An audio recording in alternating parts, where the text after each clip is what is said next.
What's going on, guys? Welcome to the Chris on Football podcast for August 27th, 2024. And on today's episode, we're going to be talking about CeeDee Lamb getting an extension from the Cowboys. We're going to be talking about Drake Maye with the Patriots and why he should not start for them year one. And we're also going to be talking about the Chicago Bears and the expectations I have for them this upcoming season. But before we get into the video, please make sure to hit that like button, subscribe. This is going to be the first episode of the podcast, so your support would be greatly appreciated. Without further ado, let's get into the episode. So the Cowboys reached an agreement with superstar wide receiver CeeDee Lamb, 4 years, $136 million with $100 million guaranteed. And look, this was an obvious move from the Cowboys. We all expected that this deal was going to take place sometime through the offseason. I never bought the notion that the Cowboys weren't going to get a deal done by week one with CeeDee Lamb. And honestly, this contract is well-deserved. I feel as good about this contract as I felt about Justin Jefferson's contract, and feeling that CeeDee Lamb really deserved that contract. When you look at the Cowboys offense, ever since CeeDee Lamb has become the number one receiver, there has been a lot of pressure put on CeeDee Lamb, and he has delivered and then some. He's been productive year after year. He's gotten better year after year, and I expect that over the next 4 to 5 years of this contract, he's going to be even better than what we've seen so far. This guy isn't even in his prime yet, and he damn near had 2,000 all-purpose yards this past season for the Cowboys. Now, this begs the question, with CeeDee Lamb getting this extension, what does that mean for Dak Prescott? Because I don't see the Cowboys investing this much in a wide receiver without a stable quarterback being in place there for this football team. And we all know Dak Prescott is a very good quarterback, and he's going to be able to distribute the ball to CeeDee Lamb here. So they got to get a deal done with Dak as well for this deal, I think, to reach the full extent to what I think it could be when it comes to getting the most out of CeeDee Lamb. But a well-deserved contract nonetheless from the Cowboys for CeeDee Lamb. And it is a bit disappointing that they took this long to reach an agreement, because apparently they were never moving off that $34 million price tag once they heard what Justin Jefferson got. So it is disappointing that they waited this long to ultimately just cave into CeeDee Lamb's demands. But for the Cowboys, this is good, because they're going to get their superstar wide receiver back for week one versus the Cleveland Browns. They're absolutely going to need him, because the Cleveland Browns defense is no joke. The Cleveland Browns have a lot of talent on that football team. We'll see what happens with Deshaun Watson.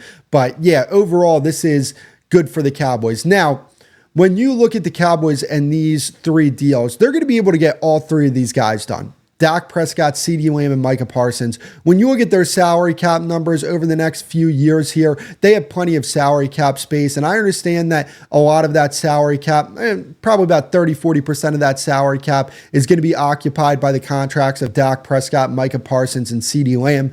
But ultimately, they'll be able to get all three of those guys in the books, on top of the fact that they will still be able to add talent to this football team. They're one of the best teams in the league at drafting. I think not a lot of people give them a lot of credit for that. But when you look at this team's track record, especially when it comes to their first-round picks, they've been able to draft Hall of Famers in the first round ever since you go back to the year 2010. They drafted Tyron Smith in 2011. Frederick, even though Frederick, I don't think is going to end up being a Hall of Famer. The only reason why is because his career wasn't long enough. They've had so many damn good draft picks. You know, Zach Martin in 2014, CeeDee Lamb in 2020, Micah Parsons in 2021, Tyler Smith in 2022. They are one of the best teams when it comes to that. On top of the fact that, look, when you look at their salary cap numbers, I talked about it a little bit earlier. Yeah, sure. Micah Parsons, CeeDee Lamb, and Dak Prescott are going to take up about 30 to 40% of the cap. But ultimately, they have not spent that much money over the past few years here, and they haven't really committed to long-term deals with a lot of players, because they've wanted to clear space in their future books for these contracts that they have coming down the pipeline. Because look, these aren't just regular players that are coming up for extensions here. These are all pro players. All three of these guys have received all pro honors over the course of their career. All three of these guys actually this season received All-Pro honors. CeeDee Lamb, this is his second time as an All-Pro. Micah Parsons, this is his third time as an All-Pro. Dak Prescott, this was his first, but he plays the quarterback position. That's one of the hardest positions to win All-Pro at because only 2 quarterbacks every year win All-Pro compared to receiver where I think there's 6 and edge rusher where I think there's 4. So when you take that into consideration, the fact that you have a quarterback who people thought was the second best quarterback in football this past season, I don't necessarily know. I think maybe Josh Allen you could say was a little better, but Dak, Josh Allen. I actually think that Dak and Josh Allen were the 2 best quarterbacks in the league this past season. If I'm being 100% honest with you guys, I think Dak played better than Lamar Jackson, in my personal opinion. But that's besides the point.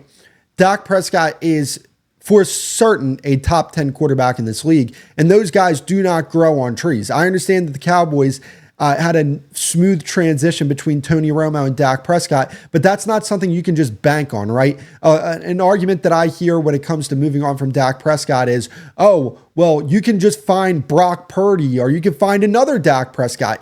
People are talking about extreme examples in order to try and move off of a top 10 quarterback. You don't build a team with the extreme examples. The odds that a quarterback that the Cowboys could potentially draft in the 4th round and later that becomes Dak Prescott or Brock Purdy are extremely slim. Those, as a matter of fact, the odds that you find a top 10 quarterback in the 1st round are extremely slim. Sure, if you're drafting higher in the draft, that's going to increase your odds to go get one of the best quarterbacks in the draft and potentially one of the best quarterbacks in the league. But at the same time, there is no guarantee that that guy will end up being as good as Dak Prescott.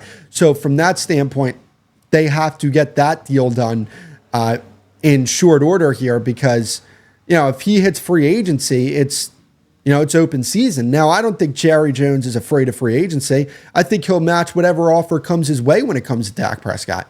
But, I know this is about CeeDee Lamb and his extension, but the extension of Dak Prescott is such a big part of this deal because if the Cowboys are going to get the most out of this player and have him really be worth the contract that they gave him, Dak Prescott is going to have to be in the fold of things, or at the very least, a more than competent quarterback. So interesting developments in Dallas nonetheless, but yeah, CeeDee Lamb getting extended, well-deserved, no doubt about it. So let's talk about Drake Maye and the New England Patriots. Drake Maye should not be the starter for the New England Patriots day one. And this doesn't have as much to do with his individual talent as it does with the fact that the New England Patriots offense could be one of the worst offense that we've seen in the last 20 years. Their personnel is flat out terrible, and their offensive coordinator is an uninspired hire in Adam Van Pelt. He was with the Cleveland Browns. And there are a lot of things to not like about this New England Patriots offense. And I think that having him surrounded by that offense is only going to be a detriment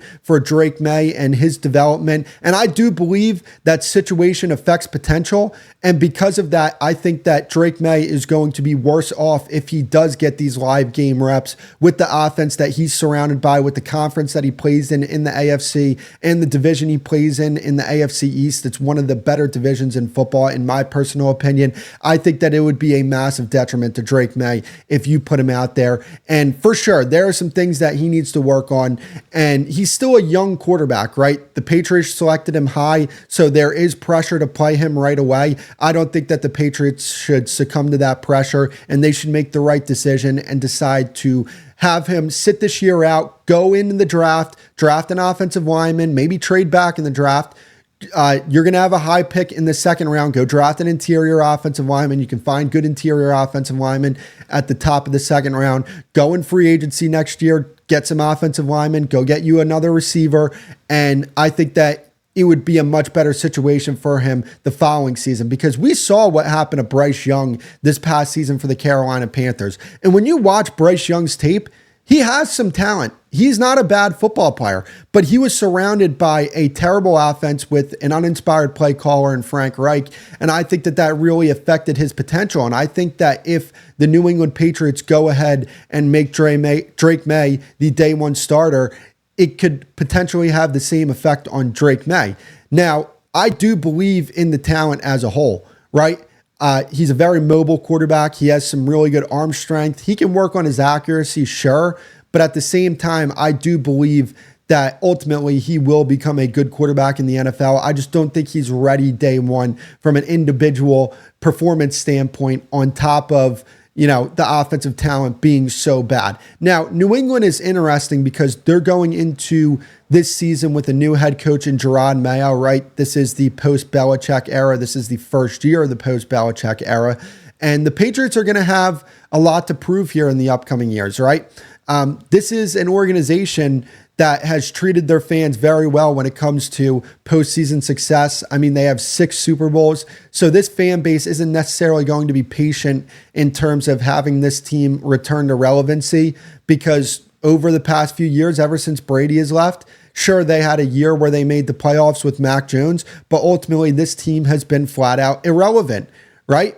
I mean, they had some games last year. I think they beat the Bills last year. That was a pretty good win for them. But yeah, I mean, when you look at both sides of the ball here, they have some talent that you look at and say, that could be interesting, right? Christian Gonzalez is a guy that really showed something his first year. Kyle Duggar's a nice player. I think they just extended him this offseason. But when you look at this team as a whole, there's just not a lot to like about this football team. Now, they could go out this year.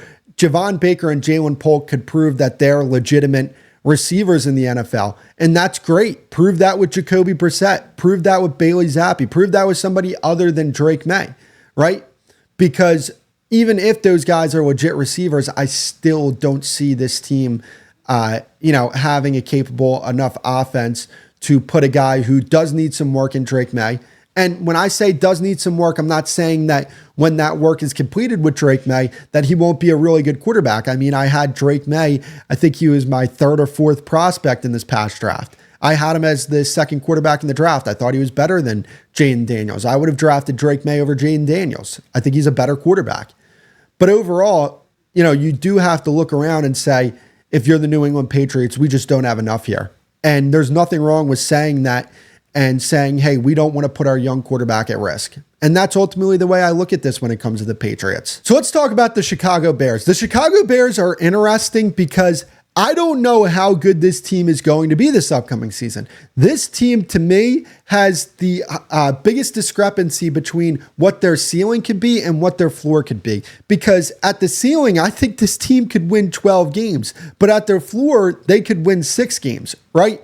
I don't think that it is a for sure thing that the Green Bay Packers are a better football team than the Chicago Bears. I just don't believe that. When you compare both of these rosters, I think that both of these rosters are comparable. I just think that the difference between the Bears from this year compared to the Bears from last year is that, one, I think they upgraded quarterback with Caleb Williams. That's the most important position in sports. And you replace Justin Fields, who was a below average quarterback, with an all-time great prospect in Caleb Williams, on top of the fact that they were able to draft Rome Odunze and add Keenan Allen, with the fact that their defense started to play at a really high level when Eberflus took over as the defensive play caller there in the later half of the season. So the Bears are going to be very interesting this upcoming season. I would say that I think they're anywhere from a 9 to 11 win team. Just because when you look at this team, I liken them to the Houston Texans, but I think their roster is better than the Houston Texans,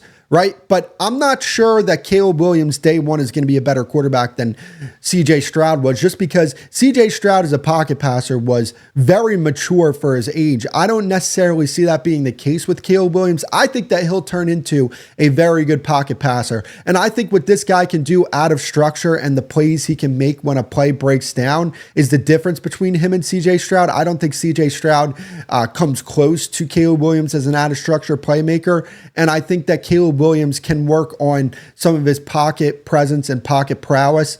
And ultimately, it's going to be interesting to see what he does year one. But I think that this Bears team is going to be a very interesting team, to say the least. And just because when you look at this conference as a whole, I really like the depth of this conference, right? When it comes to the NFC, you have your top teams in the conference. I would say they're probably Detroit, San Francisco, Dallas is up there. Maybe Philly. I'm not 100% sold on them. The Packers, maybe. I'm not 100% sold on them either. The Bears, not 100% sold on them. But there are some teams at the back end, the Rams, I forgot about them as well, that could make a case for making a push for the playoffs. And, if the Bears make the playoffs this year, that's a W for this team, no matter how far they go in the playoffs. Because to me, they could win 12 games this year. And if they lose in the first round, that is a massive step forward for this organization. Like, sure, you don't want to lose in the first round if you win 12 games, right? That's just underachieving at that point. But at the same time, if you win that many games, compared to how many games you won the previous season, that's a massive step forward, right? And I do think they made big improvements when it comes to this receiver room. I mean, you replaced Darnell Mooney with Keenan Allen. Your number 2 receiver is Rome Odunze now, right? That's significant. And what is Rome Odunze going to be day one? Because this guy looks like he could be a very special receiver in this league. Maybe this guy isn't 1,000+ receiver day one. I don't know. And with DJ Moore, that's a guy who's going to give you 1,000+ yards as well. You have 3 guys on this offense that I think are very capable of giving you 1,000+ yards. Now, do I think all 3 of these guys are going to do that? No, I don't. I don't see that being the case. And you have a capable tight end with Cole Kmet there. Now, the offensive line is something that I'm going to have to look at this upcoming season. I'm going to have to watch the tape and see what this offensive line could be. But I do think that, Caleb Williams is going to be able to make up for some of the deficiencies with this offensive line because of how special he is when a play breaks down and the fact that he is very quick.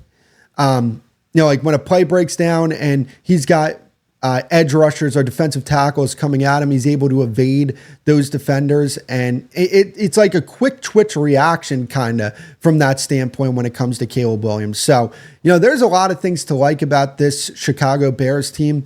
And there are a lot of people that are very high on this team. And to be honest with you, I think it's rightfully so, right? This team has the potential to be like I said, a 12-win team. And that's why I'm struggling to put my finger on the Bears, which is why I'm not going one way or the other with the Bears, because there's just so much unknown. And when you have, I don't think Caleb Williams is an unknown personally to me. I think that he'll at least be a top 20 quarterback in the NFL. And when you have a top 20 quarterback in the NFL with this upcoming season, long term, I think this guy has the potential to be a top 5 guy. But when you have a top 20 quarterback with the offensive weapons and skill players that this team has with a very capable defense, I think that, there is a lot to like about this team. So interesting to say the least, and I can't wait to see how this all plays out. That's going to be it for the episode though, guys. If you haven't already, please make sure to hit that like button, subscribe. I would greatly appreciate that. And I'll see you guys in the next episode.